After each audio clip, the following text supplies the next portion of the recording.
at the public right of way. And that's the question that's before the Board of Zoning Appeals today. And I'll be here for some questions. We also have Amy Moore, city engineer, who's available to answer any questions you may have. But the question, just to absorb the invitation, is going to be whether or not the applicant meets the standards to grant variance. Obviously, if the variance isn't granted, then the planning commission approval would therefore not be in effect, because the condition of the approval was that these variances are.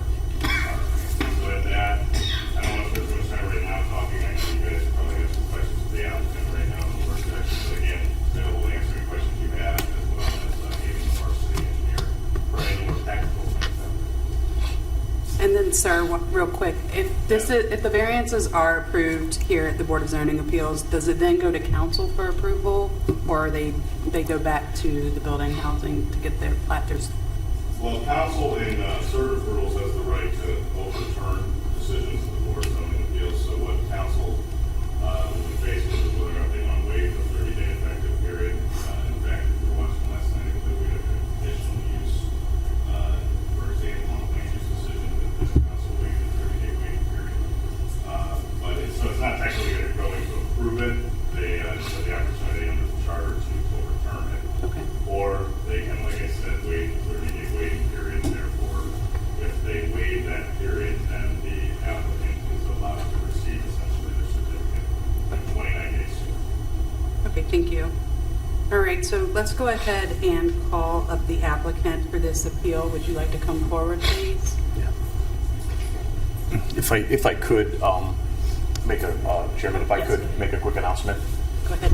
So anybody here this evening that's going to talk at any of the agenda items, I would appreciate it if you could remember to sign in, name, address, and all that good information. In addition to that, I do need to administer an oath to anybody that wants to speak this evening. So anybody that does want to speak at the podium at any point in this meeting, if you could stand up and raise your right hand so I can issue the oath of office or the oath to everyone. All right, are we all ready? Okay. Do you hereby swear or affirm that the testimony you are about to give is the truth, the whole truth, and nothing but the truth under the penalty of perjury, so help you God? Thank you. Thank you. If you could just go ahead and introduce yourself and your request. Okay, yeah, I'm Tom Fischetto, Derek Burtis. We're the owners of the lot 385 Shepherd Road. And we're looking to get dimensional variance on the 2 flag lots.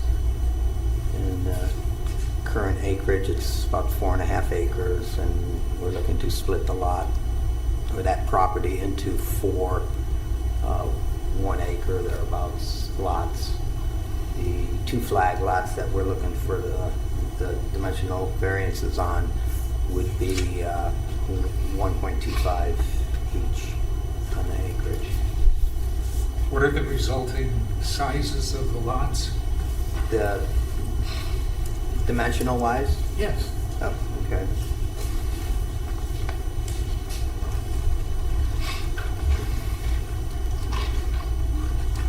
So the 2 front lots will be 382 feet deep and 111 feet in width. And then flag lots, there'll be 2 of those, not including the driveway, which would be the flagpole portion. The lot would be 135 feet wide by 327 feet deep. I'm wondering why you decided that you wanted the lots 30 feet wide that you're asking for. The standard under our code is 50 feet wide. So why do you have enough land to do 50-foot wide lots? 50 foot, I'm not sure. Frontage. It's supposed to be 50 feet wide. The frontage is the frontage is 118 on the 2 existing lots, and then there's 30 feet for each driveway. Can I just state something? Is there any way that we could have the map for the lot split? Because I believe it was given in our last packet, Dale. and it's not in our current packet, and Oh, yeah. Ben here wasn't here, I believe, last time, just to refresh our memories. Yeah, I thought you would have that.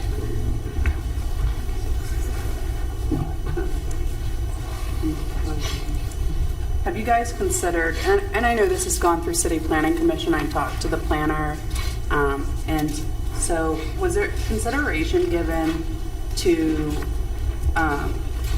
like flag lots, like I understand that there's some flag lots throughout the city of Twinsburg, but in terms of access management, generally it's not the best in terms of fire and Amazon and et cetera. And so, and it's, I think the reason why a lot of us are struggling with this, at least for myself or maybe my colleagues here, is that generally when we see the flag lots come before us, it's generally when there's new construction, like we discussed at the last hearing, because it's creating, if we essentially give you the variances today, then you will probably be back for any kind of houses that you propose on these lots. And so I'm just wondering, and I talked to Len briefly, and maybe you could elaborate on if the commission discussed maybe doing some type of shared drive and doing one driveway instead of, and maybe some type of agreement between neighbors when you sell these properties, maybe like a HOA of some sort,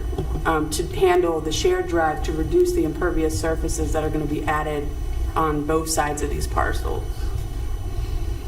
Yeah, I guess, our plan was to sell the lots individually, and, not to have a common drive and, have to come up with an agreement amongst the people who ultimately buy these lots. Right, but with that, you could still do something of a sort of where you have like a shared drive of an access easement for the lots in the rear, rather than having 4 driveways. That's 4 curb cuts that are going to be on Shepherd in less than 100 feet. Less than 100, I guess, say that again? Well, the width of the width of the parcel currently is what? Could you state that? The complete width is I have 236. almost 300 feet. 300 feet. So in 300 feet, you're going to have 4 curb cuts Okay. for Yeah. driveways. Mhm. That's a lot of driveway surface on what was originally a single parcel will now be 4 parcels. Okay. Have you considered a shared drive for 2 of those lots, switching where these Yeah, I haven't. driveways are?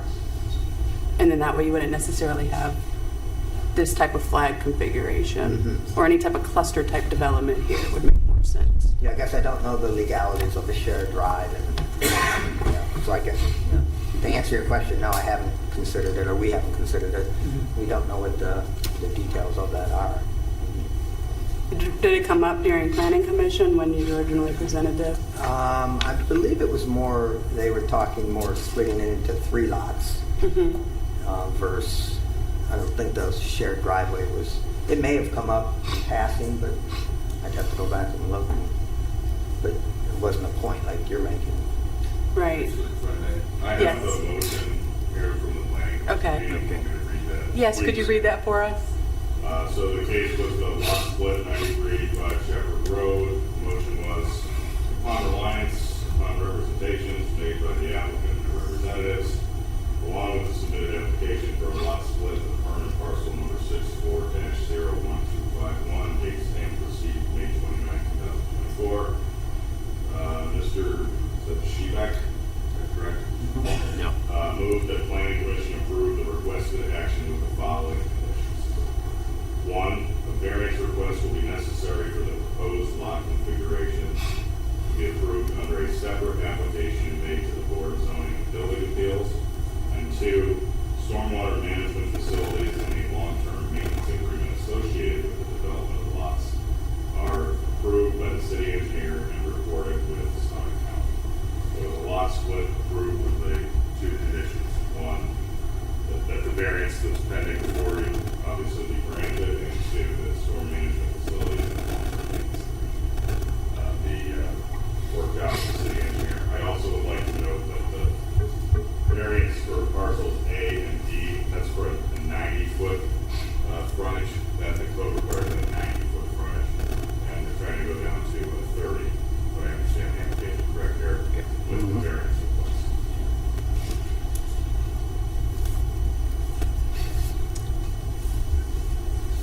can I ask a follow-up question? I apologize.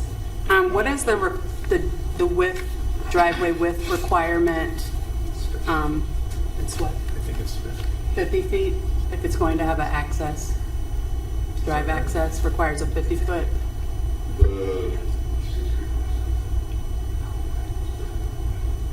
The driveway access, Well, what is the width, what is the required width of a driveway? Is it 20 feet? If the long driveway, yeah. That's Yeah. great.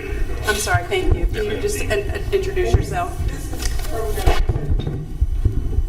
from long driveways that are, they've got excess of 100 feet or whatever. Those can go down to 12 feet. At the curb cut, they have to be paved for 40 feet. Typically, that cut is the driveway is about 12 to 16 feet. And then the cut flares out, so it's usually at least a 3-foot flare on each side. So you're between 12 plus 3, you're at 16, 18 feet. So you're not in the full 30. They'll be able to do the driveway flare within the 30 feet. That's why they're asking for the 30 feet. Okay. But the driveway, and then you don't have any requirements on how wide they can go. That's part of my issue, but they can go as wide as they want. But typically when they're going 300 feet back or whatever, sometimes they turn those after 40 feet, they'll turn them into gravel driveways, sometimes they'll pave them with asphalt or concrete, sometimes they'll want them single car, sometimes 2-car. We just have a minimum of width. So Okay. once with that long, I know the minimum goes down to about 12 feet. Okay. I think so. Thanks, Amy. So can they fit everywhere? They had to. This way. They're going to put the proposal forth. Yeah. Thank you. All right. With the frontage along the street on Shepherd there, could you fit 4 lots in the traditional long rectangle? No, because the frontage. Okay, because of what Amy just said, it would be Right. not enough for the cuts, and so that's why they talked to you about the 3 lots as opposed I don't think it was to. the driveway, I think it was more the actual, they require 90 foot of frontage. Okay, So that would be, we would need 300. okay. So that's where the 3 lot conversation came up with planning. Yes, correct. You wouldn't have 4 buildable. You can have 4 buildable lots along Shepherd, correct? You would not have 4 buildable lots along Correct. Shepherd. There's Yeah. not. You'd have a lot of very narrow, long lots, but you wouldn't be able to build anything on that. That's correct. Well, You'd have greater variance needs than you have now, or under this configuration. correct, yes. That is correct. Any more questions? Did I close the work? Or do we hear the other case?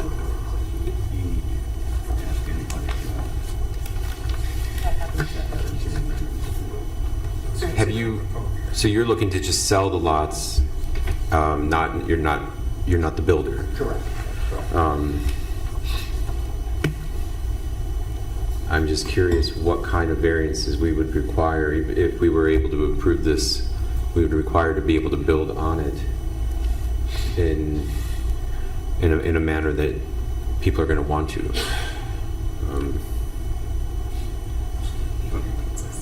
There would be more variance.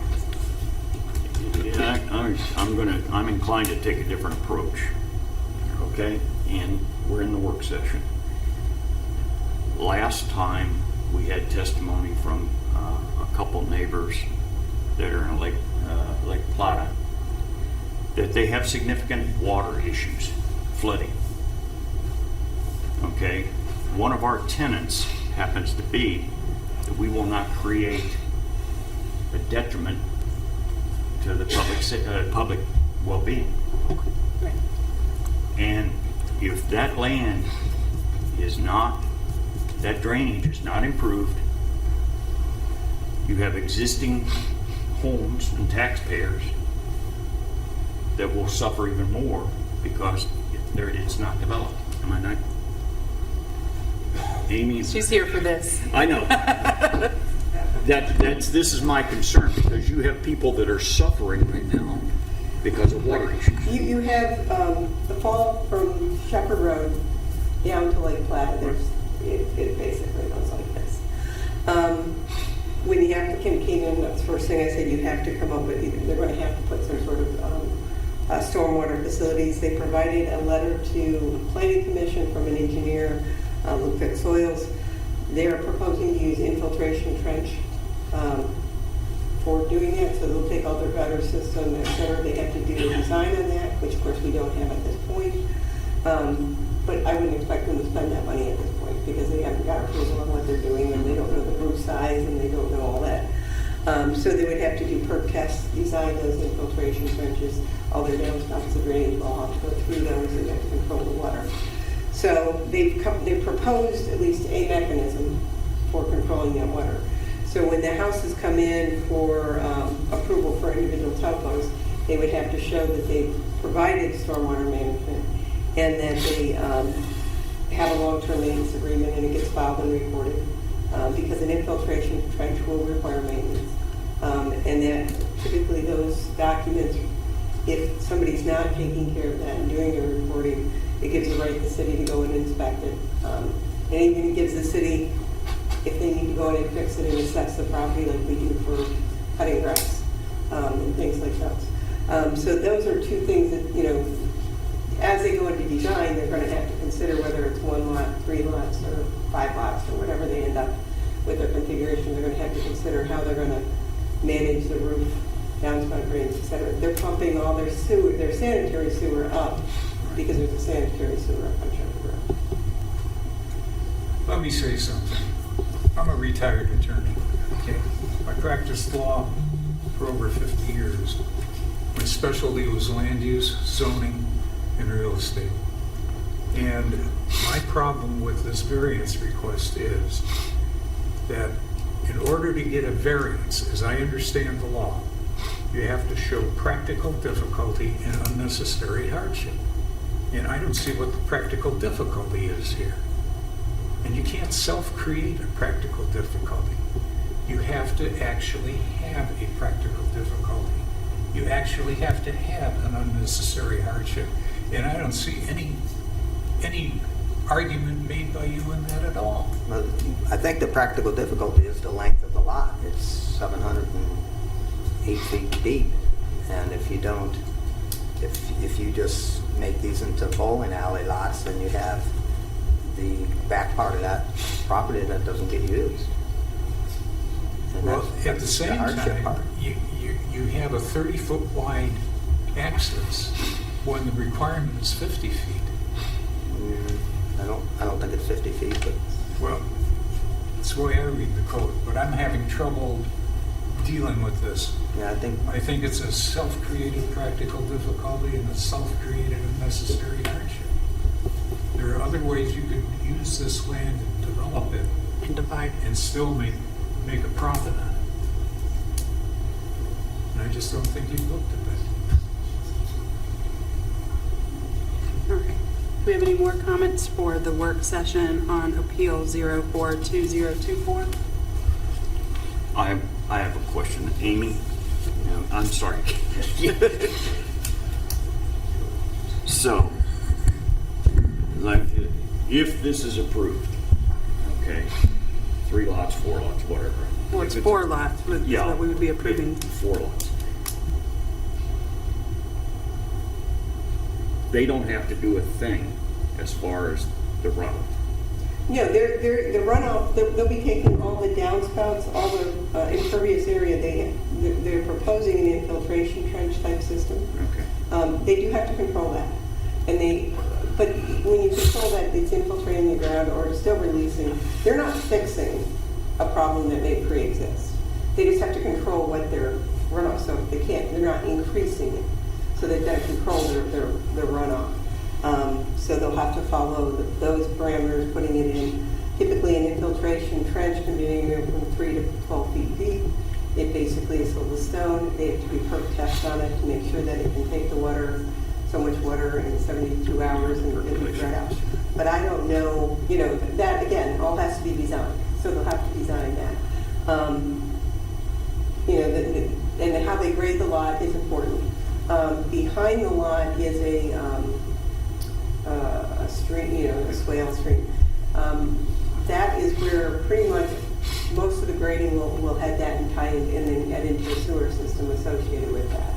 I know a lot of the water, I did meet with some residents, a lot of the water coming down into Lake Plata also originates from the lot next door that is impacting the people in Andrew, which is Lake Plata Drive, because that's, if you look at the contour maps, without going out and doing a full detail, they still get some of the back in the woods. I don't know, I couldn't answer questions on how much of the woods is going to remain, what somebody's going to do with their lot, that I have no idea. But if these were split into 4 individual lots, sold to 4 different owners, Each one would do a site plan. and with this area, and I'm not sure that you can answer this, but with your expertise, is this something that can be done individually, or would that have to be managed as a group? It can be done either way. Even as a group, it's a very small quantity, so even a controlled system where we're say like Corbett's Farm, where we put in big detention ponds, we have pretty small orifices or outlets to control that water. Well, but we also have lots of acres going there for the small. So when you get so small, some of the other like rain gardens, infiltration trenches, other mechanisms are things that might work better. But it all depends on the land, the soils, like I said, all the stuff that they have to prove that what they're proposing will work. Okay. Let Thank me you. ask another question. You talked about a group. Is this land part of the Lake Plata HOA? No? No, Okay, so it's separate. it's separate. That was my recommendation. If you used, instead of doing 2 flag lots, if you had just one shared drive down for these 4, they'd have like a HOA, if you will, between them, and then handle their shared. Yeah, and then you wouldn't even have Stormwater to do that as issues. an HOA. There's a property on Chamberlain Road that has 3 lots, and they just have cross easements. Yes, that makes more So, sense. and then it's shared for long-term maintenance on that. Yeah. But again, that all depends on, there's tons of ways, there's 100 ways to do it. There's 100 ways you could subdivide this that wouldn't create these 4 sublots. I think what I struggle with here is, you're going to create these lots, and then you're going to sell them. You're going to sell 4 individually off. Are you going to live on any one of these? No. So you're going to sell these off to 4 individuals and create 4 individual hardships for the new owners in terms of when they come back to actually build their house. Well, I don't necessarily look at it as a hardship.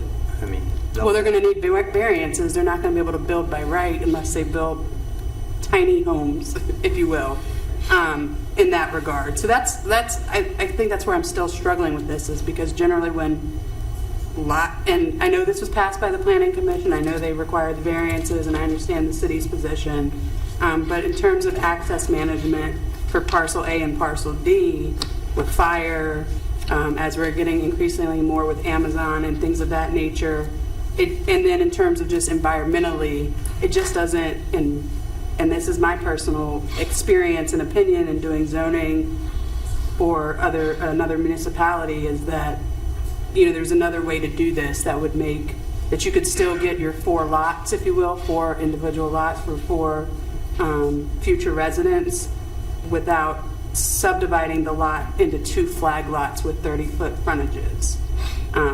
But we can, I guess, anybody else have any statements? Okay, so we'll close the work session for Appeal 04-2024. We're not closing it yet. Oh, sorry, go ahead. No. Just telling her, hold on. You'll get, when we get to the formal session. Do we go into work session for the next appeal? Okay, so we'll now open up. Yep, go ahead.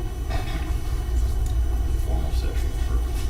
Okay, we'll now go into the formal session for Appeal 04-2024 for the variance requested at 9385 Shepherd Road, parcel number 6401251, and open it up for public comment. And so if you all are here to make public comment for the variance, would you like to come forward if you support the variance? And if you do not support the variance and would like to make a public comment, if you all could, I guess we'll just start with whoever would like to go first, if you would like to come to the podium. And then just come up and announce your name and your address. And So are we And you're under oath. are we doing the work session for the second appeal on tonight's that's what agenda? I had asked, but they said just move into public comment for this On one. this one, and then we go to the work session on the second one. Okay. No. I thought it was work session. Yeah, we got to. We can do it. Yeah, we got to complete the work session. That's what I thought. Okay, okay. I'm just kidding. Yeah. Okay. But, oh, yeah, sorry about that. Yeah. I apologize. Let's move on to, this is the second time I've chaired this, you all, so I am sorry. We'll move into the appeal for the second item, which is 07-2024 for parcel number 640-429 at 1960 Summit Commerce Parkway. This is a proposal to construct an addition to an existing non-residential structure in an I-2 district. The proposed addition does not conform to the current Twinsburg ordinance setback of 100 feet from the rear building setback from adjacent residential zoning districts, requiring a variance of 50 feet from the codified ordinance section 1149.08 for yard and building setback. So if you are the owner or the applicant for 1960 Summit, if you could come up, that would be awesome. And just introduce yourselves. Let us know what you would like to do. Just, you can use this address, this is fine. Or work locally. Good evening. Sorry. David Streifker with Anderson Material Handling, 19 Summit Commerce Park, Twinsburg. I want to get the bad news out of the way first. I drove in today from Michigan. So I would ask that you not hold that against me. We won't ask for your address. I'm just kidding. Anderson Material Handling has been in this facility since it was purchased from Hillis Equipment in 1999.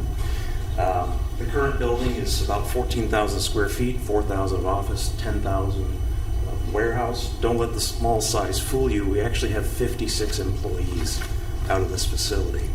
You may not have heard of our company, but you have dealt with us and not known it. We're in the forklift business. And so the food you ate today, the Amazon delivery you got last week, I can promise you in some way or another, our company handled the goods that you used. How did we get to where we are today, needing to grow our business here in Twinsburg? The pandemic really changed the material handling world. If you're like me, you did a lot more shopping online during the pandemic, and a lot of that stuck. And so our business, to be frank, has exploded. So much so that right now we are renting 20,000 square feet of space to store forklifts in Cleveland on Brook Park Road. And we're using another 5,000 square feet of space over in Garfield Heights. And so we're proposing a 30,400 square foot building just to house forklifts. A little more about our business. This addition will truly just be forklift storage. We're a one-shift company. The business is open roughly 7 a.m. to 4 p.m. And really there'll be no work going on, just storage. Give a little context of what it looks like. This is our current warehouse, and then we've got this back lot here. Those trees are pretty mature, about 50 to 60 feet, and our building will slope down to about only 18'6". So, turn it over to Rick with more comments. My name's Richard Knight, and I'm with Ray Funk Building Methods. We're a builder and design builder of the project. And I just wanted to walk you through it and give you a little history and show what I believe is our hardship. And then I wanted to walk through what I thought that we'd have, what impacts we'd have on the neighboring properties, or I should say almost no impact on properties. But this is the Anderson building right now. This white box is what we're proposing. is the building to the east of it that's there now. We built this building in 1992 for a company called VSM. And I wanted to note that the setback from the rear property line for the VSM building is about 60 foot. I don't know if a little bit plus or minus, but it's less than 100. And there was no variance given because there wasn't any variance at that time. VSM bought the property, they put in Summit Commerce Park, and then subsequently sold the lots. The next lot that was sold was this to Hillis Equipment. And I dug up the old drug. We didn't build the Hillis Equipment building, but this was the drawings that are on file for it. It was built. It was built and approved by Twinsburg in 1996. And this is the subsequent pages of the approved drawings, but they showed that the rear setback was 25 foot at that time. So I'm guessing that there's some time between 96 and the present that it got pushed up to 100. So that's my hardship part of the case is that the land was originally bought so it could be developed and used for industrial purpose, and then the regulations changed, and now, there's a hardship because we can't expand like that. What I'd like to touch on now is the impacts, or lack of impacts.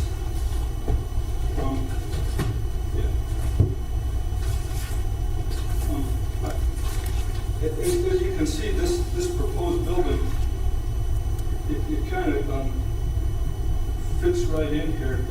This is, like I say, 60 foot back existing.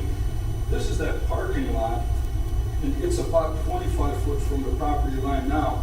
And it looks like somebody put up a board-on-board fence there because, I can imagine that the housing development that's here in the parking lot goes out that way, that if the people go out and now you turn the lights on and turn around and you're watching TV and all of a sudden you see lights or something. I just wanted to make the point that this is just a wall that we're proposing, and it's back 50 foot. It's not a 25, so it's 25 foot more back. And it's just a blank wall, and it's 18 foot tall. Now, we went out, and this is the corner of the existing Anderson building. And I took a rod out here, and we put it up, and it's about 22 foot tall, this existing building. So we took that rod,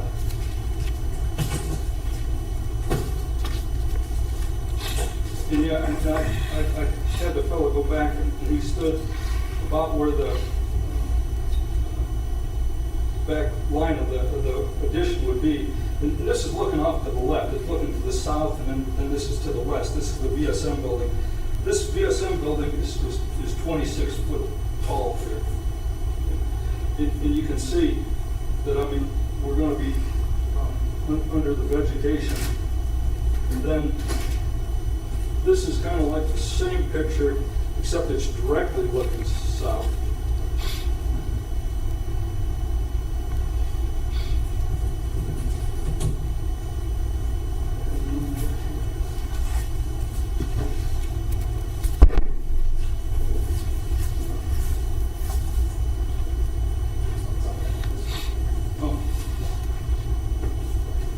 That's directly looking south. Oh, and this is the one too. As you can see, the vegetation is and this is the height. I didn't move the rod. This is the height of the existing building. Our building slopes down, so this is 22, and we're going to be 18. So we're about 3.5 foot. We're like 18.6 or so. This is actually a little bit more than the building height is. It's down to here. And then here's another picture that we took. The same shot south, but this one skews to the west. And here's that board-on-board fence, and here's the parking lot that's 25 foot. You can see our building would be 25 foot taller. So I think our impacts would be minimal.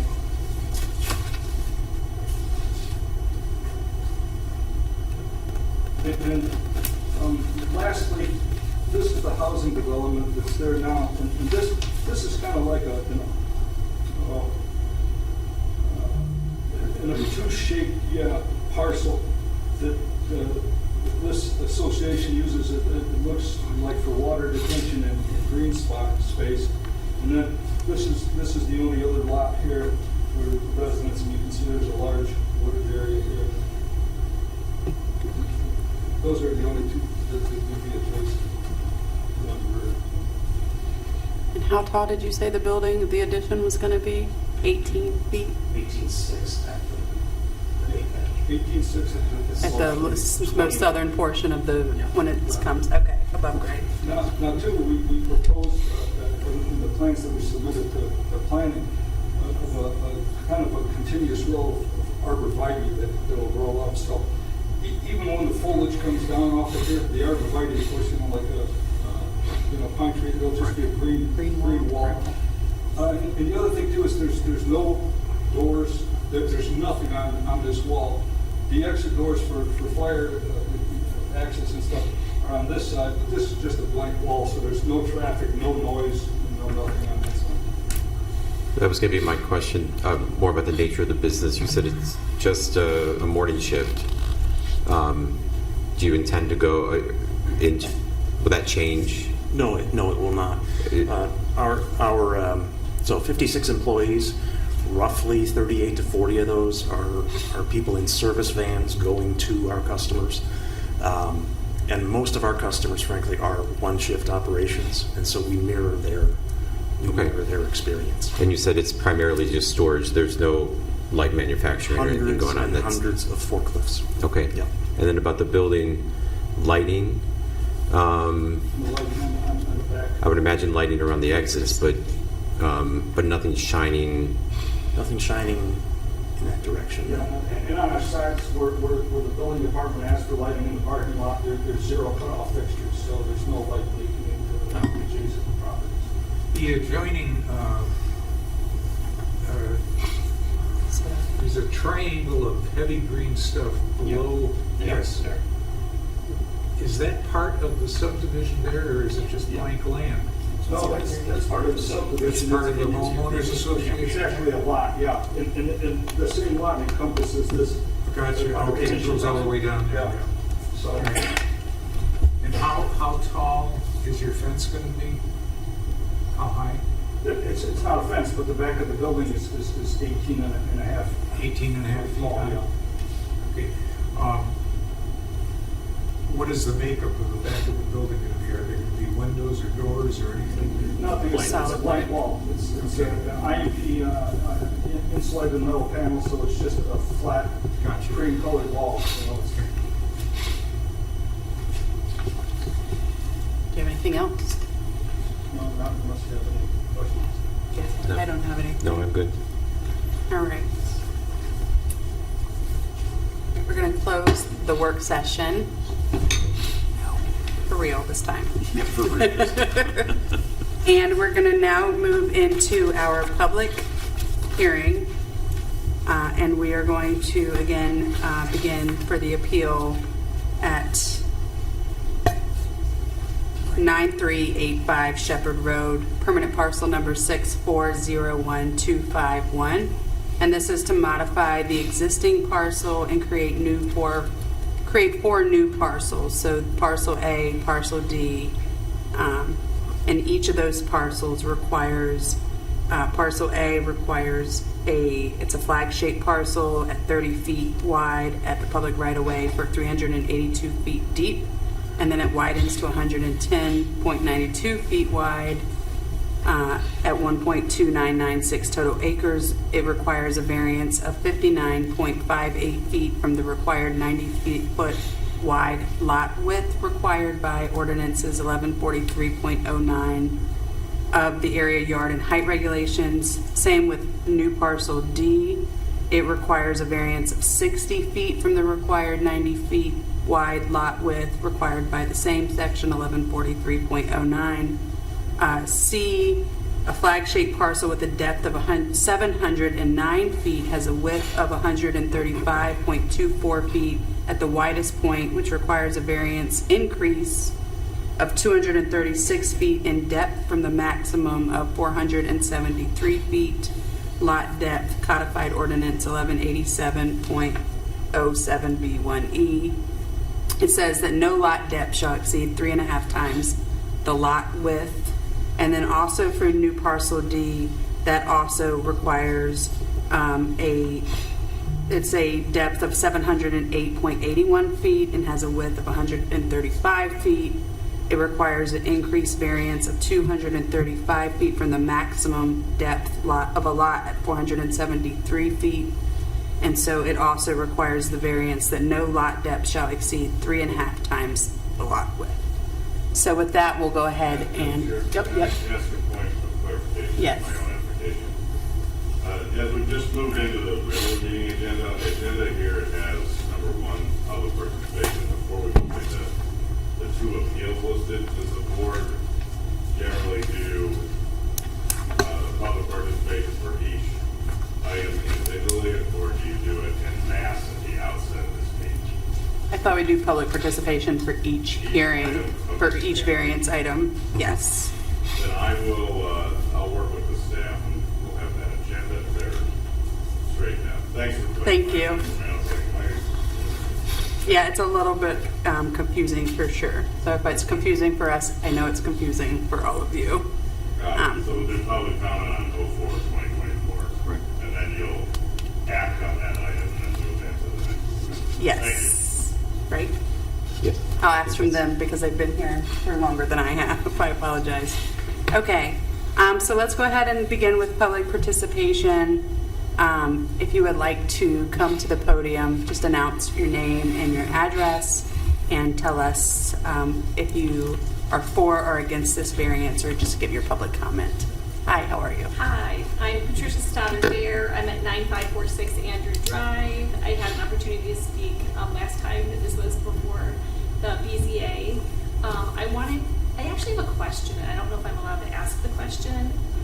As I was hearing the talk this evening, it sounded like there was 2 conditions from the Planning Commission. One had to do with storm management, long-term maintenance with the city engineer.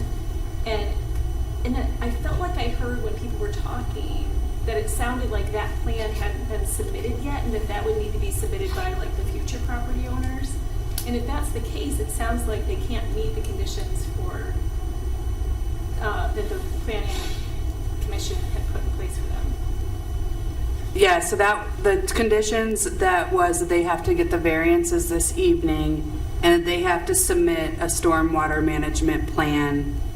That was, I'll look back at you for that, for these parcels. With the long-term maintenance. right? With the long-term Yeah, so- maintenance that the engineer described. So we had an opportunity to meet with some of the property owners on Andrew had an opportunity to meet with the city engineer to talk about our concerns about the water intrusion that's already existing on our property. And one of the things that she explained to us is that the property owner needs to be able to demonstrate the rate that water is returns or comes off the property. And I definitely understood that part of it. But the part that she also let us know is that the amount of water can be substantially increased, in fact, would be substantially increased. And so once you have sort of saturation of property in terms of water, the rate is of course influential, but there's still the issue of the amount of water. And so that is the concern. Well, you've heard a lot of my concerns, but that's a remaining concern that I continue to have. And so I wanted to share that I feel like granting this variance, I'm against it, and I feel like granting the variance would be of substantial detriment to the public interest and to our properties. And as presented, the proposed variance would materially impair the purpose of the zoning code, which is to ensure the rights of the neighboring property owners are respected. So thank you so much, I really appreciate it. Thank you. Wow, I don't know. Amy's here. Amy, do you want to provide any comment, or do you want to wait till all of the comments? I'm just trying to get something by 7:30. Oh, you got 11 minutes. You got 11. Do you want to just make your comments? I need to, whatever your questions are, it's really not my, if you are in response. you have any questions before she leaves? She's answered all those. Okay. Your questions as well? 'Cause she only has 10 minutes now. I guess, referring to the remarks that were just made about the water, I mean, something will most likely be built on these lots at some point. So, how is there anything that would need or could be done to mitigate the water that would make the residents that are already there feel comfortable? I'm not, and I don't know that you can even answer. The question basically was brought up, there would be more water. Anytime you go from a grassed area to an impervious area, you have more water quantity in the end. We control the rate of release. That's what we want in all of our detention, et cetera, that we do. It's all about rate of release. We don't require that you capture all the water that falls on your property and put it back into the ground. So anytime the development does occur, and it depends how much impervious area is, and there's, certain limits, but there's, they can put, I think patios have been built there. I can't tell you what anybody's going to do to their property and how much impervious area is associated with it, but they have to control that impervious area so that their rate isn't increased. But quantity means that we'll slow the rate to max the rate going out, but that rate may have released for 5 minutes, but now it's going to release 10 minutes, the same rate, but just for a longer period of time. Okay. Thank you. We will take the next resident.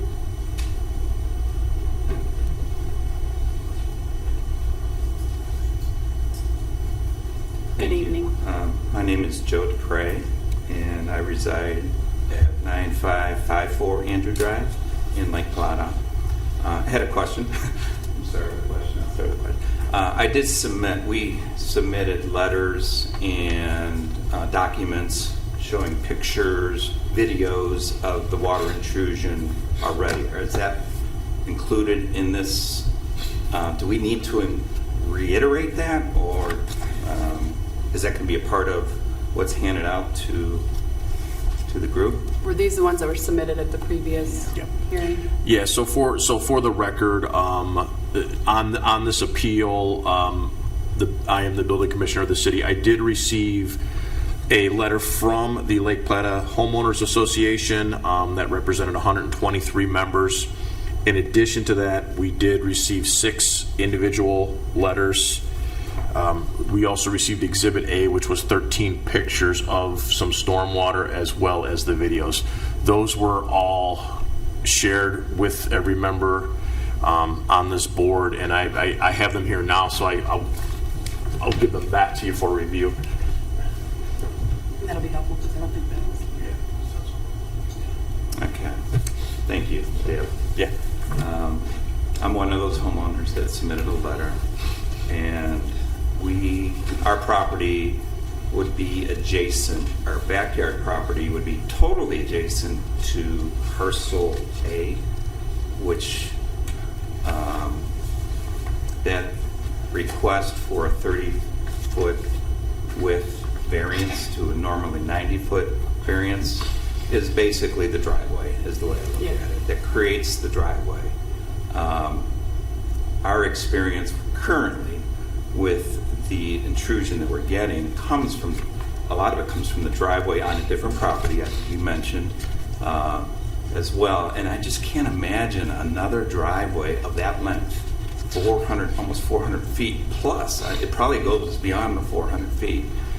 It's just a channel. It's going to come down, and I just can't see it getting any better.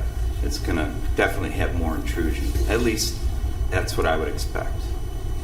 The other issue I have with our property, we did put in a beautiful patio 5 years ago. It's our little safe haven in our backyard.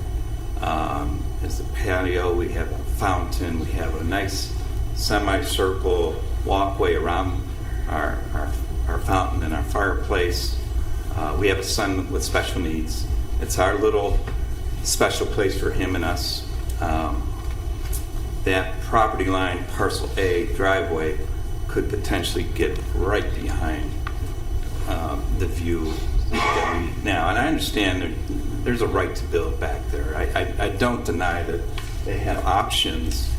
And actually, I listened to the planning committee videos that you put out there. And they were, they presented some options. One of them was the 3-parcel option. I get that there's going to be building back there. But I think, as you stated, Mr. Chancellor, they're almost self-creating the hardship. And that's the way we see it, too, that this is an additional hardship that's being created that not necessarily needs to be there with other options. So, so I thank you for your time, thank you for your service, and appreciate this opportunity to give my comments. Thank you. We will take the next person that would like. Oh. Can I ask one final question? And I'm not sure if you or Dale may have the answer. But as it relates to fire, generally speaking, in the state of Ohio, when a lot is, the depth exceeds 150 feet, you have to provide a turnaround, or some other fire measure has to be taken in the building of the homes. Is that the same for here in Twinsburg? Is that followed in Twinsburg? I'm not aware of anything that is in the residential code of Ohio. That's the code that I enforce daily. Whether or not there's anything in the fire code or anything in our city ordinances that the fire department would enforce, I can't say. I'm not aware of that. Okay. But I could say in the residential code, there's nothing that I'm aware of. Yeah, I can't think of anything for a single-family lot. Right. Even when when a home is further than 150 feet back, because For the city of like cul-de-sacs and streets where you have one access point, like clear the back end on top of anything. No, I'm not a fire marshal, but Yeah. sharing my experience Okay. Yeah. from building codes. Yeah, I can speak with certainty. There's nothing in the residential code for single-family homes. for requiring- single-family homes because I enforce that code daily. So I know that code in and out. There's nothing in there. Again, whether or not there's anything in the fire code or anything in our ordinances, that I'm not aware of that. Okay. I'm just curious Yeah. how if there was a fire on like the rear parcel D or parcel A, how fire would handle that in terms of Yeah. fire extinguishing. Yeah. Okay. Sorry. You have a good evening. Thank you for coming to visit us. All right, we'll take the next resident or citizen. Anybody else have any comments? Good evening, sir. Good evening. I'm Charlie McLumpy. I live at 1487 Jennifer Drive. I'm opposed to this. The comment was made earlier by the purchaser or by the owner of the property that they had no intention to build on that property themselves, which if I go back in my conversations previously with one of the owners, his intention initially was to take a home that was there and remodel it for himself and then have another lot. So there was originally an intention that was presented to me for the purpose of purchasing that lot. Then the house that was there was torn down for whatever reason. It was old, it wasn't used, it was probably a good thing. So I'm a little confused by just the change in the aesthetics of what was going to be and what is now. And like was mentioned also, how do you put homes that are going to be there in that particular configuration? It would be difficult. The other thing is, at another time, in what we were trying to do in the homeowners association was create a safety feature in our subdivision, at which time the police chief was brought in to give context to what we were trying to do. And in this case, I think that fire has an issue with getting back that far into those properties. There's also, as far as the water, there's about a 3-foot pipe that comes across Shepherd Road that runs behind my property. I'm right behind these properties. And there is a property in between their property that's still owned by another individual. And it's in the water, the 3-foot pipe that I'm talking about runs water off of the other side of Shepherd Road, under the road, and down in through our backyards, and goes. And I think it contributes to any water that goes into the cul-de-sac that the other gentlemen live on or near. So if you go back there right now, there's a lot of foliage, there's a lot of trees, which who knows if they'd have to get cut down, wouldn't get cut down. And if you go back there right now, it's pretty soggy, still at the end of summer. And it never dries out. So there's already a detention of some kind by the natural, by nature, and by age that holds the water there. So releasing that or putting more water into it would, I think, create even a bigger flow to houses that are actually on Jennifer Drive that run down there too. So that's my opposition to it, and my confusion with some of the comments that were made earlier. So again, I would hope that the board would deny the variances. They were probably put there for a good reason. I know that when I built my house on Jennifer Drive, we had to adhere to certain things. And one of them was the width of the driveway, because I wanted a wider driveway. And they said no, that was just for the driveway. And if the driveways are an issue on Shepherd Road, then I think that should be taken into account. Thank you. Next person, please. Hi. Hi, thank you. My name is Bill Pallister. I live at 1521 Jennifer Drive, which is also in Lake Plata. I'll keep this real short because I don't want to pile on, but I do want to mention the water intrusion. I've moved into Lake Plata about 10 years ago, and I've lived in Twinsburg prior to that. And part of the reason I love living here is just the beauty of what we preserve here, the trees and the landscape and the nature, and just a lot of great property behind us. So I relate to the gentleman that spoke about losing that. That's not a reason to deny or approve this, but the water, in my opinion, is. I have a new neighbor, Jim, that's back here with me. We've got so much water in our backyard that it's unusable, frankly, for about 6 months of the year, depending on the season. So much so that we've worked closely with the city engineer and are going to invest some of our hard-earned dollars to put additional drainage in and tie into the city sewer, which is not going to come cheap. My understanding is when they developed the neighborhood, they developed it as a natural drain to flow down to the culvert, which flows right down through my backyard. And the city engineer, provided me a picture. There's about 2 acres of water right now currently flowing through my backyard, which is why we need 12-inch pipe to channel that water. She had mentioned something, Amy had mentioned something about hardscape and how that changes the flow of the water. So I guess I'll just leave you with, I think we need to think about the future.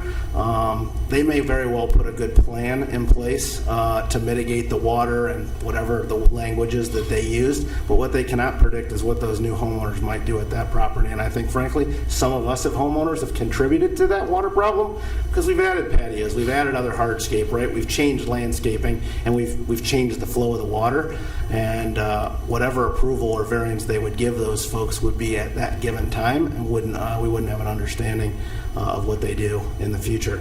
The last thing I'll just ask is why?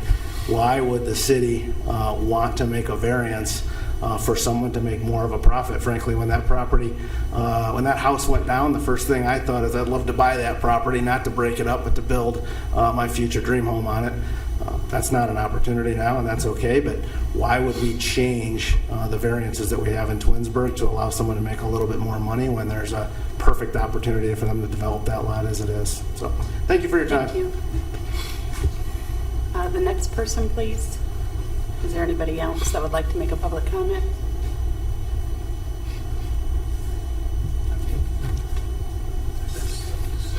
I have stuff to say. Should I close the public comment? All right, we'll go ahead and close the public comment portion. I clearly need to take a class on how to run a meeting, but you want to go first and then I'll make my Yeah, comments? I am opposed to this request, mainly because it doesn't meet the standard for a variance. As I understand the law, having practiced law for over 50 years, I think I understand the law. In order to be entitled to a variance, you have to establish a practical difficulty and an unnecessary hardship if the variance isn't granted. And what the law tells me, and has told me for years, you don't create your own practical difficulty and unnecessary hardship and then come forward and say, see, we've got a practical difficulty and an unnecessary hardship. You have to have a real practical difficulty and a real unnecessary hardship, not one that is self-created. So are you saying that the depth is Hold on not- 1 second, sir.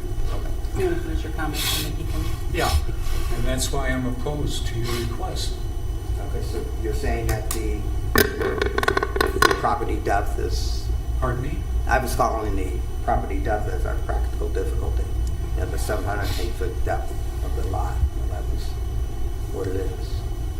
And I'm calling, you're saying that's not a practical difficulty? Or I'm saying creating it's that? not a practical difficulty, and I'm saying it's not an unnecessary hardship. Okay.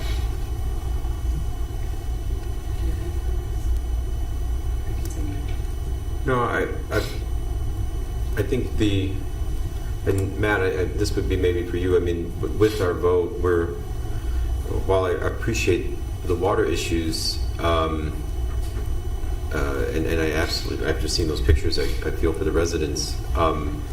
There's a chance that this, whatever construction they put on there, may end up helping if whatever development they do. But I think what we're voting on right now is the flag lots. I mean, is that? Yeah, that is correct. Yeah. And the creation of the flag lots with, I think You're what? voting on essentially a pair of Yeah. requests of permit to the flag lots. And the design of it doesn't seem like it would be the best design to help with that water mitigation. So I find it hard to want to change, again, create that variance for the flag lots based on some of that as well. Thanks, Ben. So I'll give my comments and then we'll let you make some comments. But the struggle here is it's like putting the cart in front of the horse, right? There is a property owner that is requesting us to take these lots and create 4 flag lots out of it. And I understand it was approved by the commission and the city, but the question becomes is like, we really don't know what's going on these lots. You don't know what's going to go on these lots because you want to divide them up and then sell them and then leave the onus on the 4 new owners to come to the city with their developments, their proposed developments. They'll have to obviously meet the stormwater requirements that the city requires to ensure that they contain their flooding or their water issues. But we do know that for Parcel A and Parcel D, access, the whole purpose of the flag lot is so that they can each have their own single private access to those lots, which would require a very, very long driveway, which adds to that impervious surface, in addition to the homes that they build back there, which contribute to the impervious surfaces. And while I understand and I believe the city would handle the stormwater issues, those 4 new property owners are now going to also need variances when they do decide to build, more than likely because of the narrowness of this lot as is without, dividing it up. I think even the community here would prefer to see what was going to be built on these lots before supporting a lot split and understanding how that would all come together. But so essentially, you're asking the board, or the board is being requested to approve these variances, create a hardship to create more hardships. And then as that relates to, and I understand the depth of the lot is challenging, but I think that this the way that this could be done would, the lot split should probably be done when there's a proposal for development on this lot, on these lots, and then come to the city with the actual proposed lot split. Because then you would know what you're getting, and then the neighbors would know what they're getting, and everybody would understand all the variance requests at that time. Because that's generally how lot splits, if you need a variance, work. It's my understanding is that you need a variance for setbacks and lot width generally based on what you're building on the lot. So I'm just really struggling with this, and I'm still not seeing a clear, outside of doing some type of cluster type development here and then creating the lots in that manner with some shared drive with an access easement that you would get an attorney for that. I don't know. I'm still not seeing it. And I apologize. I'm sorry. You know, I generally want to help folks. It's just, this is just, like I said, it's putting like a cart in front of a horse. It's not coming together for me. And then, can I ask one other question? Is the council person for this ward have any opinion on this at all that you're aware of? So you're our advisory board. You were put here to make these challenging decisions. I haven't spoken to Daisy Walker specifically about this, but you have. Okay. Do you want to share? Does she have any opinion, or is she just aware of the ongoing issue? Oh, okay. I'm sorry. Never mind. It will be called hearsay.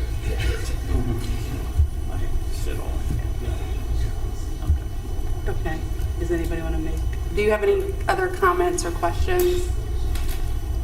Do they consider the gravel drive lots impervious areas if they had concrete and then gravel to extend the rest of the way? I mean, if you're selling the lots, would you require that, something like that in your sell, or is that what you're asking? I was wondering because impervious areas would creating the the water flow and the strong. I wasn't sure if they did concrete drive and then expand the rest of the way with gravel. Would they consider that gravel the remainder of the gravel drive? Would they consider that impervious area? But that's not the issue here. No.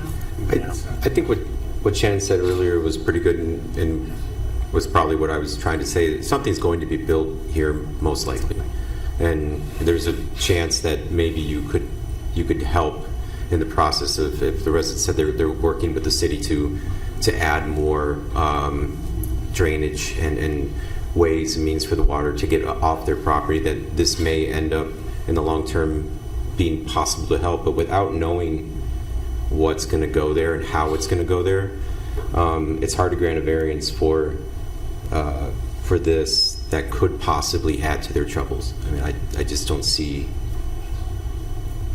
So I think if we knew what was going on, it would be a little different discussion. So. And just like follow up with that, once you sell these lots, the new homeowners, when they build on these lots, they would more than likely be coming back before this board, and their hardship's going to be, oh, well, now I have a flag lot. So we're kind of just rolling a hamster wheel, if you will. So I'll take a motion. I'll make a motion to deny the request for a variance on Appeal 04-2024 for the reason that a practical difficulty or unnecessary hardship has been established. That's the legal requirement. Yeah, second. I'm going to call the roll, Dale. Yep. Ed Kanzler, Yes? Tom Brown, Yes. Michael Jameson, Yes. Shannon Leonard. Yes.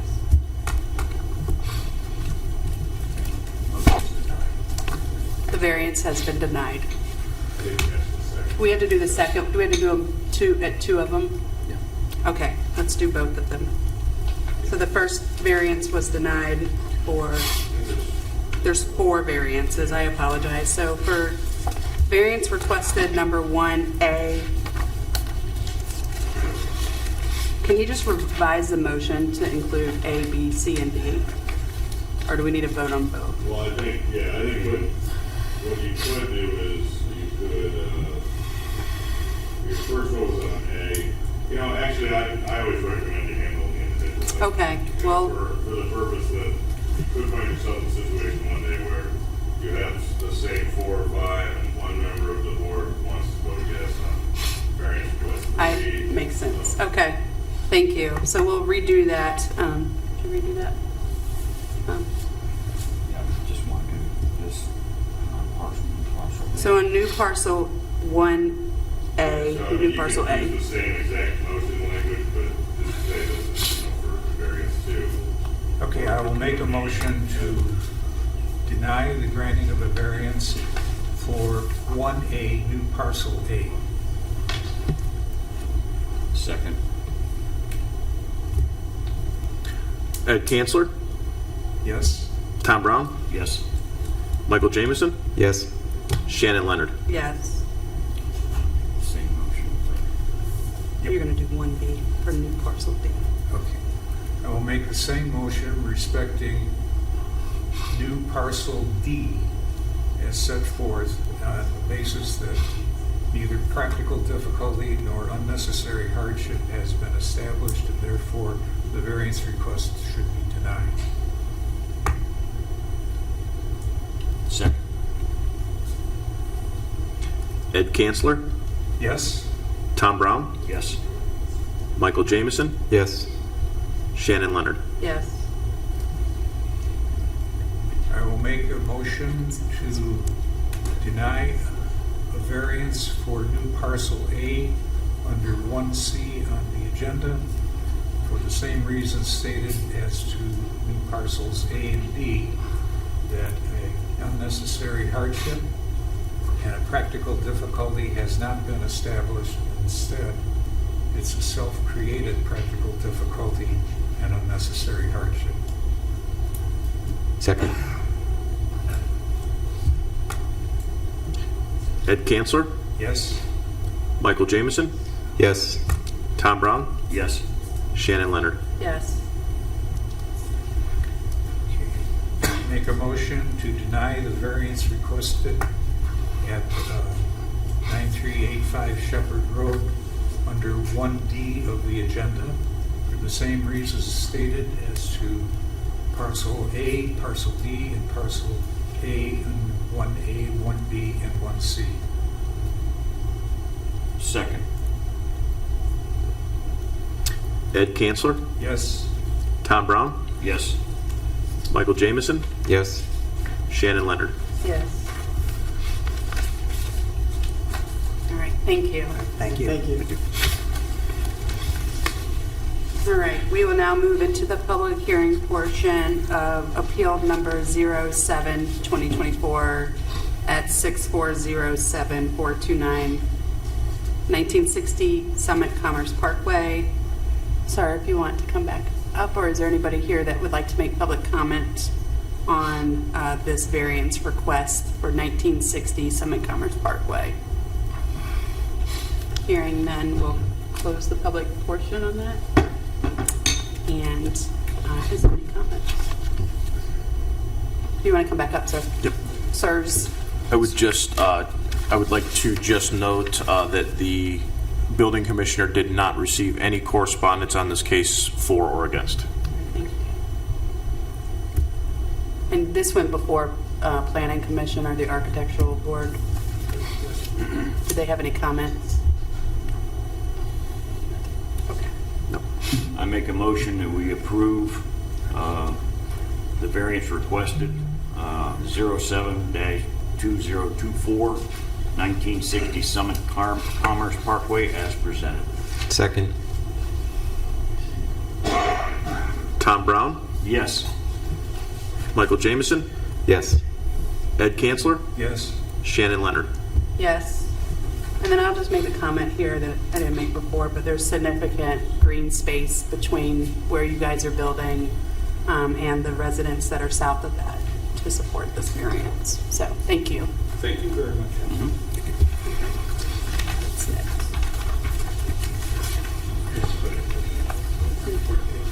Yes, now what do I do? Approval of the minutes. All right. All right, we will now move into approval of the minutes for August 28, 24. Can I have them? So moved. Second. Tom Brown, Yes. Michael Jamison, Yes. Ed Kanzler, Yes. Shannon Leonard. Yes. All right, do we have any communications? Are there any communications? Okay. Okay, we need to excuse Chris Griffiths from being here this evening. Motion to excuse. Second. Okay. Michael Jamison, Yes. Tom Brown, Yes. Ed Kanzler, Yes. Shannon Leonard. Yes. All right, and we are,